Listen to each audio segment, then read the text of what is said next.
आज हम पढ़ने वाले हैं थर्ड चैप्टर साइंस 6 क्लास की एनसीईआरटी का। अब हम बात करने वाले हैं आज हमारे तीसरे चैप्टर की, जो है फाइबर्स एंड फैब्रिक्स। तो फाइबर्स क्या है, फाइबर से फैब्रिक कैसे बनाया जाता है, इसके ऊपर चर्चा की जाएगी। हमेशा की तरह ओवरव्यू के हम इस चैप्टर में क्या पढ़ने वाले हैं।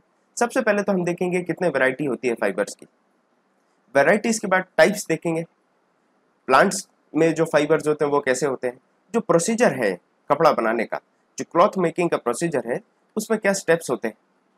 यहाँ पर बात की गई स्पिनिंग की, आगे स्पिनिंग के बाद वीविंग होता है, वो सब हम समझेंगे। यान से जो आपका धागा है, जो रेशा है, उससे कपड़ा कैसे बनाया जाता है, फैब्रिक कैसे बनाया जाता है। साथ में जरूरी है कहीं ना कहीं हिस्ट्री समझने की, ये कपड़े का जो मटेरियल बनाने की जो हिस्ट्री है, जो इतिहास है, वो समझेंगे हम। तो सबसे पहले समझना ये जरूरी है कि फैब्रिक कितनी वैरायटी के होते हैं। फैब्रिक जो है वो यान का बना होता है। यान आप अंग्रेजी का शब्द है जिसको आप कह सकते हैं सीधा धागा।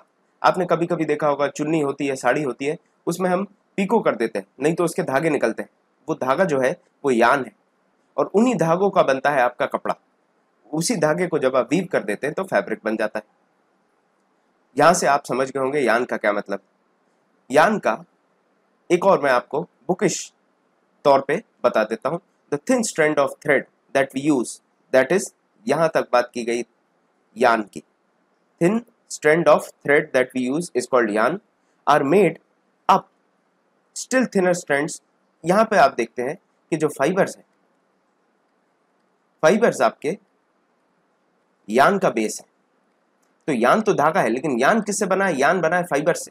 ये आपको क्लियरली समझ में आना चाहिए। पतले पतले रेशों का, जिसको हम हिंदी में रेशा बोलते हैं, उन रेशों को साथ में जोड़ के धागा बना दिया जाता है। आप भी घर पे जब कॉटन से हम कभी दिए की बाती बनाते हैं तो भी हम कोशिश करते हैं कॉटन को लेकर उसको मरोड़ते हैं, और उससे आपको एक मजबूत सा एक बत्ती जैसी चीज मिलती है, विक कहते हैं जिसको इंग्लिश में, विक, वो मिलती है आपको। तो यहां से आपको समझने की जरूरत है कि फाइबर से ही यान बनता है, और यान से फिर बनता है फैब्रिक। ये स्टेप्स हैं। Fabrics are made up of yarn and yarns are further made up of fibres. तो यहां तक आपको मैंने कहानी समझा दी। यहां पर हम समराइज करें अगर स्लाइड को, तो फाइबर, फाइबर्स से आगे आपका यान बनेगा, जिसको हम कहते हैं हिंदी में धागा, और धागे से आपका आगे बनने वाला है फैब्रिक, जो आपका कपड़ा है। तो ये आपको क्लियर होना चाहिए कि किस तरीके से वैरायटी होती है फैब्रिक के अंदर। अब बात कर लेते हैं फाइबर्स के बारे में, कि फाइबर्स जो है वो कैसे कैसे हमें मुहैया होते हैं, कहाँ कहाँ से हमें मिलते हैं। तो सबसे पहले हमें समझने की जरूरत है, एक कैटेगरी है इसमें नेचुरल फाइबर्स की। नेचुरल मतलब वो जो हमें प्लांट से, एनिमल से मिलेंगे, उन फाइबर्स को हम नेचुरल फाइबर्स कहेंगे। इनमें एग्जाम्पल देखें तो कॉटन, जूट, सिल्क और वूल। ये आपको समझ में आ रहा होगा, जो आपके कॉटन और जूट हैं ये आपको प्लांट से मिलते हैं, और सिल्क और वूल आपको एनिमल से मिलता है। उसके आगे हम देखें किस तरीके से हमें वूल मिलता है, तो आप जानते हैं, चाहे भेड़ हो, शीप या फिर बकरी, इन दोनों की स्किन के जो हेयर्स होते हैं, जो बाल होता है इनके शरीर पे, जिसको हम फ्लीस कहते हैं, उसको आप अलग कर देते हैं, और उसके द्वारा आप वूल बनाते हैं, ऊन बनाते हैं, जो आपके ठंडों में स्वेटर बनाने के काम आता है। साथ में खरगोश, याक, याक आपने देखा होगा, कभी कभी पिक्चरों में दिखाया जाता है, पहाड़ी इलाकों में एक सांड जैसा होता है, वो याक होता है। याक है, ऊंट है, इन सब की ऊपर भी जो फ्लीस होते हैं, जो इनके बाल होते हैं इनके शरीर के, उनके भी आप तमाम तरीके की वुलन क्लोथ्स या फिर वुलन मटेरियल बना सकते हैं। इनसे आपको वूल मिल जाता है। सिल्क की बात करें तो हमने अपने हिस्ट्री के सेशन में सिल्क के बारे में बहुत बात की है, किस तरीके से मलबरी ट्री पर ये कुकून रहते हैं, इन जो सिल्क वर्म रहते हैं, उनका जो एक रेशा निकलता है, और उसी रेशे से आप सिल्क का फाइबर बनाते हैं। तो एनिमल फाइबर और प्लांट फाइबर नेचुरल फाइबर के अंदर आते हैं। एक और कैटेगरी या वैरायटी ऑफ फाइबर है, उसको हम कहते हैं सिंथेटिक फाइबर। सिंथेटिक फाइबर के साथ एक बात आपको याद रखनी है कि प्लांट या एनिमल से नहीं मिलता, इसका सोर्स जो है वो केमिकल है। कोई केमिकल सब्सटेंस से ये चीज़ आपको मिलने वाली है, ये आपको प्लांट या एनिमल से नहीं मिलने वाली। इसका एग्जाम्पल है पॉलिस्टर हो गया, नाइलॉन है, एक्रिलिक है, या फिर रेयॉन है। रेयॉन जो है, रेयॉन के बारे में आपको बता दूं, रेयॉन जो होता है वो बिल्कुल आर्टिफिशियल सिल्क जैसा लगता है, तो जनरली इसको आर्टिफिशियल सिल्क के नाम से काफ़ी पॉपुलर है आपका रेयॉन, आर्टिफिशियल सिल्क। तो ये हम याद रख सकते हैं, पॉलिस्टर, नाइलॉन, रेयॉन। अब हम पर्टिकुलरली बात करें कॉटन फाइबर्स के क्या स्टेप्स होते हैं, किस तरीके से आप कॉटन फाइबर, जो प्लांट फाइबर हैं, उससे आप कैसे कपड़ा बनाते हैं। तो मैं आपको फैब्रिक से लेके, फाइबर से लेके यान, और यान से लेके फैब्रिक तक की कहानी पहली स्लाइड में समझा चुका हूँ। यहाँ पर आप देखने वाले हैं जो फ्रूट्स हैं कॉटन के वो कॉटन बॉल हैं। आप देखिए कॉटन बॉल किस तरीके से, ये कॉटन का इस तरीके से, यहाँ पर आपको कॉटन का एक गोल सा सफेद सी बॉल दिखेगी और वो ही आपका फ्रूट है पेड़ का, वही आउटपुट है और वो बिल्कुल एक नींबू की साइज का होता है, साइज ऑफ अ लेमन, उस साइज का आपको मिलेगा। इस साइज में आपको कॉटन मिलने वाली है और उस कॉटन बॉल को आपको एक एक कर कर बाहर निकालना पड़ेगा।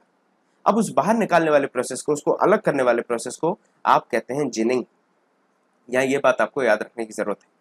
जनरली ये हाथ से एक एक करके आपको तोड़ना पड़ेगा, लेकिन आप इस बात से समझ पा रहे होंगे अगर आप हाथ से तोड़ रहे हैं इतने बड़े खेत में एक एक हाथ से तोड़ा जाए तो कितना समय लगेगा, कितना लेबर लगेगा और कितना ज्यादा कमर तोड़ने वाला काम होने वाला है।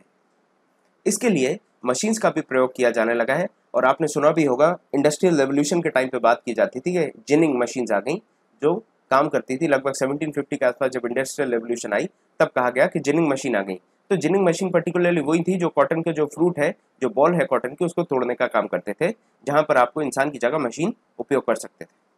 तो दो तरीके से जिनिंग होती है। जिनिंग का मतलब आप समझ ही गए हैं कि जो कॉटन है उसको, कॉटन का जो फूल है उसको तोड़ना, या जो फल है उसको तोड़ के अलग करना कॉटन को।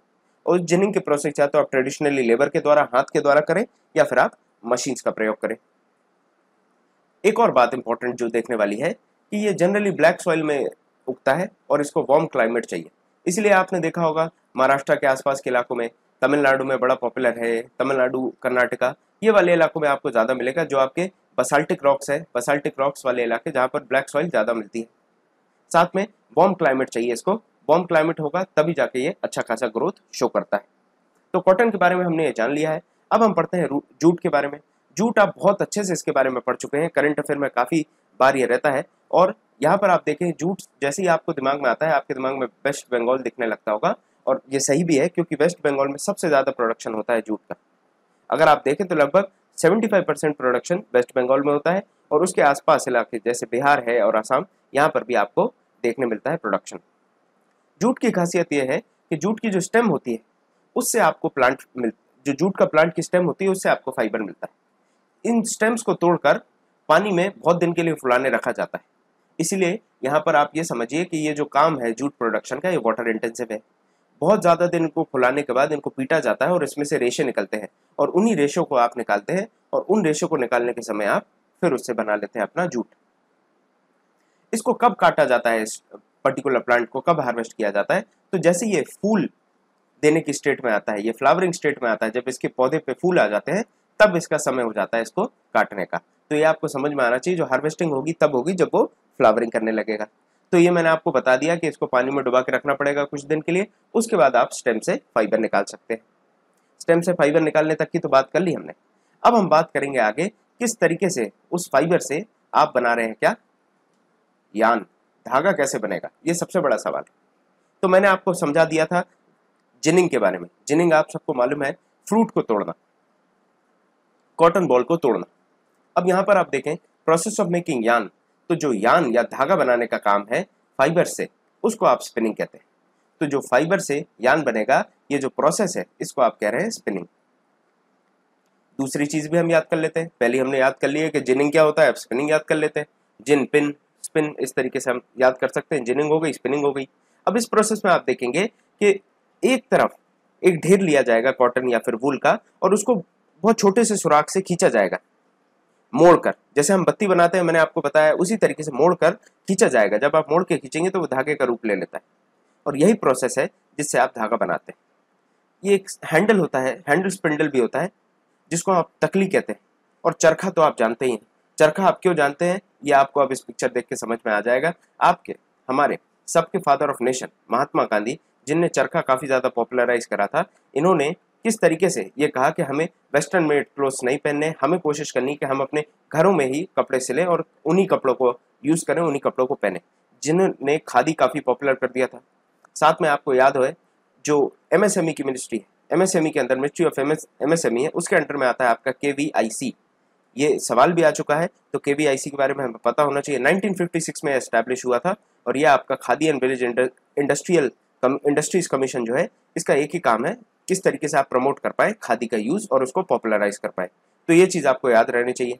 जहाँ पर ये बात करते हैं लार्ज स्केल आपकी स्पिनिंग ऑफ यान, मतलब धागा बनाने के काम को लार्ज स्केल लेवल पर ये करने की बात करते हैं, उसको प्रमोट करते हैं, साथ में चरखा और ये सारी चीज़ें भी प्रमोट की जाती हैं।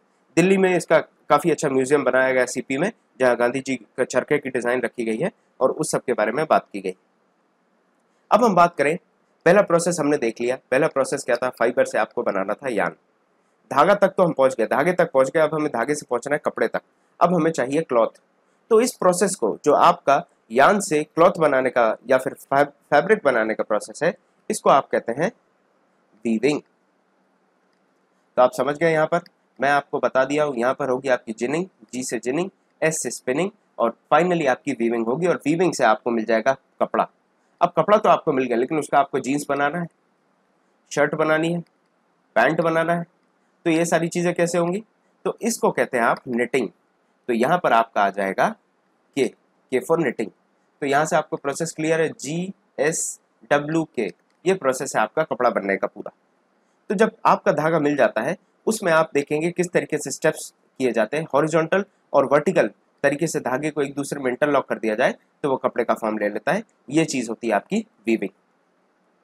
यहाँ पर आप देख रहे हैं, यहाँ पर एक महिला किस तरीके से वीविंग कर रही है। वीविंग करने का आप एग्जाम्पल ले भी सकते हैं, कागज़ को भी आप एक में दूसरे में इंटरलॉक कर दें, जैसे यहाँ पर ये कर रहे हैं, तो आपको देखने मिलेगा कुछ इस तरीके से। कपड़े में भी आप ध्यान से देखेंगे तो इस तरीके के आपको हॉरिजॉन्टल और वर्टिकल लाइंस मिल जाएंगी। ये मैट्रिक्स फॉर्मेशन मिल जाएगा। जो मैट्रिक्स फॉर्मेशन मैं आपसे कह रहा हूँ, 90 डिग्री पे इस तरीके के ये धागे horizontal and vertical matrix formation आपको देखने मिल जाएगा। अब जो वीविंग होती है, तो वीविंग के लिए भी एक मशीन यूज होती है जिसको आप लूम कहते हैं। यहाँ से आपको याद आ जाना चाहिए कि इंडस्ट्रियल रेवोल्यूशन में भी एक चीज़ यहाँ पर बताई गई थी जिसका नाम था पावर लूम। आपको याद आ गया होगा। तो जो पावर लूम है वो पावर से ड्रिवन था, वो मशीन थी जो पावर से चलती थी, चाहे आप स्टीम पावर से कहें, इलेक्ट्रिसिटी। इसलिए पावर लूम भी उसी टाइम पे इनोवेट हुआ था, जिससे कपड़ा बनाने का जो काम है वो इंटेंसिफाई हो गया, काम बहुत जल्दी होने लगा। और इसी वजह से हमारी जो मार्केट्स हैं वो फ्लडेड हो गई थी ब्रिटिश मेड गुड्स से, या ब्रिटिश के जो अंग्रेजों के बनाए हुए कपड़े हैं उनसे, पर्टिकुलरली क्योंकि पावर लूम आ गया था। अब हम बात करें निटिंग, तो निटिंग का बेसिकली, निटिंग या स्टिचिंग, दो चीज़ें आप अच्छे से जानते हैं। निटिंग और स्टिचिंग में क्या फ़र्क है मैं आपको बताता हूँ, बड़ा मज़ेदार फ़र्क है। जो स्टिचिंग होती है पर्टिकुलरली, वो तो आपका कपड़ा काट के हो जाती है, ठीक है। यहाँ पर निटिंग में क्या होगा, आपका एक धागा यूज़ करा जाएगा और इस एक धागे से आप पूरा एक ड्रेस बना देते हैं। जैसे आपने देखा होगा, अक्सर दादी अम्मा अपने पोते पोतियों के लिए बढ़िया सी स्वेटर बनाते हैं। बच्चा आया भी नहीं होता, उसके पहले सपने देखने लगते हैं और उसके लिए स्वेटर बना देते हैं। लड़का होगा तो ये वाली पहनेगा, लड़की होगा तो ये वाली पहनेगा, इस तरीके की चीज़ें चलती है। तो एक आपने देखा होगा, वो एक ऊन का पिंडा लिए रहती है और उसको बुनती जाती है और एक रेशे से, एक थ्रेड से वो पूरा का पूरा स्वेटर बना देती है। ऑन दी अदर हैंड, आपने वीविंग में देखा, वीविंग में किस तरीके से अलग अलग थ्रेड्स को क्रिस क्रॉस करके बनाया जा रहा था। आजकल स्वेटर्स में भी ये काम होने लगा है, इसलिए स्वेटर में भी काफ़ी फाइन क्वालिटी जनरेट होने लगी। तो निटिंग अगर हम बात करें, निटिंग में आप देखिए सिंगल यान यूज़ होता है, सिंगल यान यूज़ होगा और उसी से आप पूरा फैब्रिक तैयार कर देंगे। एक खासियत है, चाहे आप मोजे की बात करें, स्वेटर की बात करें, तमाम आइटम्स आपके निटिंग से, पर्टिकुलरली वुलन आइटम्स आपके निटिंग से बनते हैं। अब यहाँ पर एक और चीज़ समझने वाली है कि ये भी मशीन से होने लगा है, तो इसमें कोई नई बात नहीं है। जो भी चीज़ें लेबर इंटेंसिव थी वो टाइम के साथ आप मशीन से करने लगे हैं, इतनी सी बात इस चैप्टर में आपको समझाई गई। अब एक और चीज़ है, मैंने आपको बताया कि फैब्रिक जो है वो अलग अलग यूज़ होंगे। जो वीविंग हो रहा है उसे आप कपड़ा बना रहे हो, निटिंग से आप क्या बना रहे हो, वुलन क्लोथ्स बना रहे हो, तो कहीं ना कहीं अलग अलग फैब्रिक्स यूज होंगे इन प्रोसेस के साथ। और ये जो फैब्रिक्स है ये अलग अलग जगहों पर यूज होंगे। अब हम बात करें इतिहास, तो कपड़ों का इतिहास कहाँ का है, कितना पुराना है, ये समझते हैं। हिस्ट्री क्लास में हमने बड़े आराम से, बड़े अच्छे से समझा था कि शुरुआती दौर में वो जानवरों की चमड़ी पहन रहे हैं, जानवरों की जो खाल है उसको ओढ़ रहे हैं, इस तरीके की चीज़ें करते हैं। फिर सुई आती है, आपकी नीडल का इन्वेंशन होता है, फिर उसके बाद धीरे धीरे वो कपड़े सिलना चालू करते हैं। उसके बाद उन्होंने बीच में जो छाल होती है पेड़ की वो भी पहनी, पत्तियां भी पहनी। ये तमाम चीज़ें पहनकर धीरे धीरे जब एग्रीकल्चर कम्युनिटी डेवलप हुई, तब जाके फाइनली उन्होंने स्टिच क्लोथ्स, बने हुए सिले हुए कपड़े पहनना चालू कर दिया। यहाँ तक आपको ये कहानी क्लियर होनी चाहिए, इतना कोई रॉकेट साइंस नहीं है इसमें। बहुत सिंपल सा हमें एवोल्यूशन बताया गया है कि किस तरीके से एग्रीकल्चर में आते आते वो कपड़े बनाना चालू करेंगे, कॉटन की खेती होगी, कॉटन आएगा और उससे आपके कपड़े बनना चालू होंगे। उसके पहले तक तो आप देखेंगे जानवर की खाल पहनना है, पेड़ पत्ते पहनना है, ये सारी चीज़ें आपको देखने मिलेंगी। पर्टिकुलरली अगर कॉटन की बात करी जाए तो एक इंपॉर्टेंट बात इस चैप्टर में दी गई है। यहाँ पर जो कॉटन है ये आपके गंगा रीजन में ग्रो की गई थी सबसे पहले, और वहाँ से आपको मिलते हैं एविडेंसेस कि कॉटन जो गंगा में यूज़ की गई थी वहाँ से कपड़े बनना और फैब्रिक बनना चालू हुआ था, वहाँ से डेवलप होना चालू हुआ। एक और इम्पॉर्टेंट फैब्रिक है नेचुरल, जिसका नाम है फ्लेक्स। ये भी काफ़ी यूज़ होता है आपका, ये नेचुरल फाइबर आपका कपड़े बनाने के लिए काफ़ी यूज़ होता है। तो फ्लेक्स आपने देखा होगा अलसी, तो उस तरीके से फ्लेक्स भी काफ़ी इंपॉर्टेंट है और ये नेचुरल फाइबर्स बनाने के लिए जैसे कॉटन है वैसे यूज़ होता है। तो मैं प्रोसेस एक बार आपको समराइज कर दूं। आपके कॉटन के बॉल हैं, कॉटन के रोल हैं, उसको आप जिनिंग करेंगे, उसको तोड़ेंगे, तोड़ने के बाद आप उसको एक पतले से होल से प्रेस करके निकालेंगे तो आपको फाइबर से थ्रेड मिल जाएगा। इस प्रोसेस को आप स्पिनिंग कह रहे हैं। सबसे पहले जिनिंग, फिर स्पिनिंग, स्पिनिंग के बाद जो यान बन गया, थ्रेड बन गया, धागा बन गया, उस धागे को आप सिल लेंगे या फिर वीविंग करेंगे इस तरीके से लूम में, और लूम में जब आप क्रिस क्रॉस करेंगे तो आपको फैब्रिक मिलेगा, अर्थात कपड़ा मिलने वाला है, और यहाँ पर आपको कपड़ा मिल जाएगा। और निटिंग कर रहे हैं आप तो मान के चलिए यहाँ पर यान आपका वूल है, तो वूल से आप निटिंग करिए और बढ़िया सी आप दूसरा फैब्रिक मिल जाएगा आपको जो स्वेटर बनाने के काम आ जाएगा। इस तरीके से प्रोसेस होता है और ये हमने समराइज कर लिया।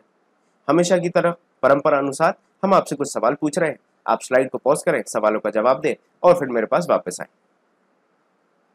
उम्मीद करता हूँ आपने जवाब ढूंढ लिए होंगे स्लाइड को पॉज करके। तो अब चर्चा करते हैं। सबसे पहला सवाल, यान इज मेड फ्रॉम फाइबर्स। यान धागा, मैंने आपको बता दिया धागा जो है वो फाइबर से बनता है, ये मैंने आपको बहुत अच्छे से बता दिया, तो आपको इसमें कोई कठिनाई नहीं होगी, ये आपकी स्टेटमेंट ट्रू है। अब spinning is process of making fibres, तो फाइबर्स बनाने का क्या प्रोसेस था, हमने इस चीज़ के बारे में भी डिस्कस किया था। क्या स्पिनिंग फाइबर्स बनाने का है? फाइबर से आपका यान बनाने का जो प्रोसेस है वो होता है स्पिनिंग, ये हमने पढ़ लिया है। तो यहाँ क्या दिया है, spinning is a process of making fibres, तो फाइबर बनाने का प्रोसेस तो नहीं है स्पिनिंग, तो ये आपका फॉल्स हो जाएगा। आगे आप देखें, jute is the outer covering of coconut, तो जूट जो है उसका अलग से एक पौधा होता है, वो नारियल से कहीं भी संबंधित नहीं है, तो ये भी स्टेटमेंट फॉल्स। तीसरा हो गया हमारा। अब चौथे की बात करें तो process of removing seeds from cotton is called ginning. Process of removing seeds है या प्रोसेस ऑफ रिमूविंग फ्रूट्स है? तो जो फ्रूट होती है उसकी, जो आपकी कॉटन बॉल होती है उसको रिमूव करने वाले को जिन कहते हैं, आप सीड्स को रिमूव करने को जिनिंग नहीं कहते, तो ये भी स्टेटमेंट फॉल्स। पांचवी है, weaving of yarn makes a piece of fabric, तो ये सही है क्या? जी हाँ, ये बिल्कुल सही है। आप देखें, silk fibre is obtained from the stem of plant, तो सिल्क फाइबर मैंने आपको बताया कि एनिमल से मिलता है, आपको जो कोकून होता है कोकून से आपको मिलता है, तो ये स्टेटमेंट जो है ये भी फॉल्स हो जाती है। आखिर की स्टेटमेंट है, पॉलिस्टर जो है, पॉलिएस्टर जो है वो एक नेचुरल फाइबर है, तो आपको ये पता है कि ये गलत है, क्योंकि पॉलिस्टर, रेयन, नायलॉन, एक्रेलिक, ये सब हमने पढ़ दिया कि ये आर्टिफिशियल फाइबर्स है, नेचुरल फाइबर्स नहीं है। तो यहाँ हमारा थर्ड चैप्टर कंप्लीट होता है साइंस का। आगे हम फोर्थ चैप्टर पढ़ने वाले हैं और इसी तरीके से कारवा आगे बढ़ता जाएगा और हमारी एनसीईआरटी की किताब के 16 के 16 चैप्टर हम बहुत ही जल्द कंप्लीट कर लेंगे।